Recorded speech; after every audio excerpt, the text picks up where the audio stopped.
This day is an historic day, one that carries great significance to the United States and its people. Today is in many ways your day, a day that is historic in your life. In my job, I have the opportunity to speak to many new citizens, and also to speak to many citizens whose naturalization ceremonies have drifted into the midst of the nation's collective memory. Yet all the naturalized citizens that I speak to tell me that this day is one of the most important days of their lives. And yet, as important as this date may be to you personally, it is far more important to the collective us, to the nation, the people of the United States. And the reason for that is because the lifeblood of this nation is immigrant blood. The American ideal is realized every time a new American raises his right hand and takes the oath that you are about to take. It is not trite to say that you are only the latest in a long line of people who have come to this country to help to build the American dream. This is a dream that is realized, that is lived out, that comes to full fruition one life at a time. The great beauty of this nation is our ability to take these many ideas and many gifts and make all of them part of the American dream. And so I want to say thank you. I want to thank you for being here today. I want to thank you for saying yes to our country. I want to thank you for loving our country. I understand that this day doesn't mean that you love the places you came from any less. But I also believe that it tells the world that you love America more. And as a man who loves America, I want to be the first to say, welcome, thank you, and welcome home. I begin by congratulating all of you on this wonderful day. A lot of hard work, right? Not easy to get here. And so I celebrate with you today on this awesome accomplishment, and hope your buttons are popping in pride. What I do every day is uniquely American as well.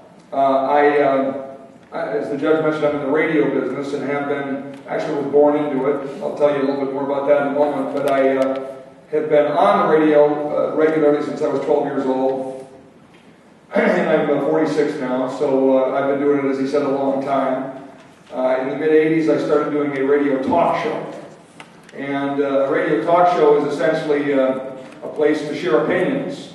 And so that's why I say, in a way, it's uniquely American. Because in some of the countries you come from, to do what I do every day and think nothing of and take for granted as what we do here in America would have put me in jail, or worse, had me killed for sharing my opinions. Because that's what I do. I get on the radio each day and talk about things. Sometimes that puts me in a place that is critical of government at a particular level. Sometimes it is allowing others to do the same thing. Mostly, though, out of a love for our country, because it is what makes this country great, that we are able to have that freedom, so many freedoms, but the freedom of speech being what I celebrate every day as a radio talk show host, to say what's in my heart.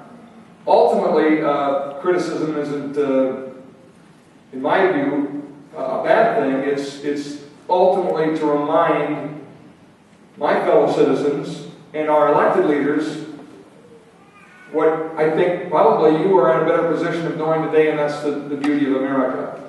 We take it for granted that we are citizens of the greatest country on the face of the earth. Yet we know it.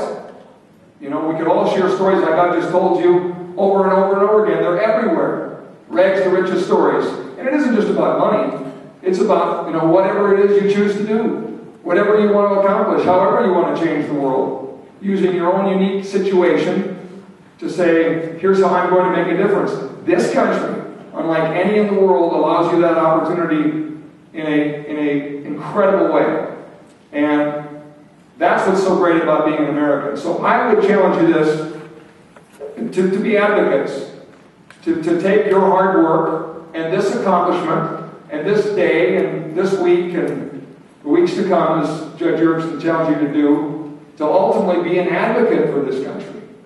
You're here because you recognize that. You have a unique perspective, all as adults, now becoming born again as an American in this new opportunity. So to take that opportunity and be an advocate for all that's great about America, to share your own unique story about where you've come from and what you've done and what you dream to do. Don't be a victim, because all of us we could spend every day finding 10 things that are wrong with our predicament in life. We could say, because of this I can't do that, because of this I can't do that, and if only I had this I could do that. Forget it.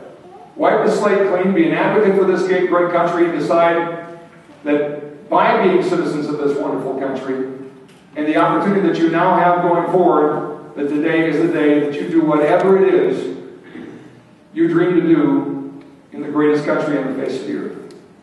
God bless you and congratulations again.